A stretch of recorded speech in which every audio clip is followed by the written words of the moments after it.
আল্লাহ তোমার কিসমতে যা রেখেছেন ওটার উপর তুমি সন্তুষ্ট থাকো, তাইলে তুমি সবচেয়ে বড় ধনী হয়ে যাবে।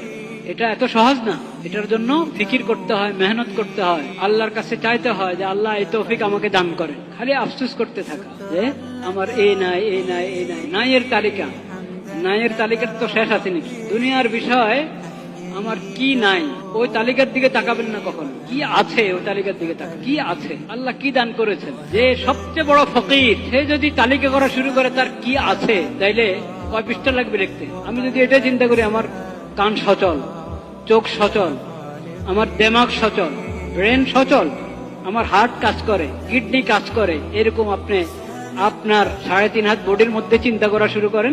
3.5 হাত বডির মধ্যে যদি চিন্তা করি তাহলে তালিকা করতে পারবো আমি? সম্ভব না তালিকা করা। এগুলোকে আমরা নেয়ামত মনে করি না, এটা তো স্বাভাবিক, মানুষ হিসেবে এগুলো থাকবেই। পুরা আমার 3.5 হাত বডির মধ্যে আল্লাহ যত নেয়ামত আছে, লাখো নেয়ামত।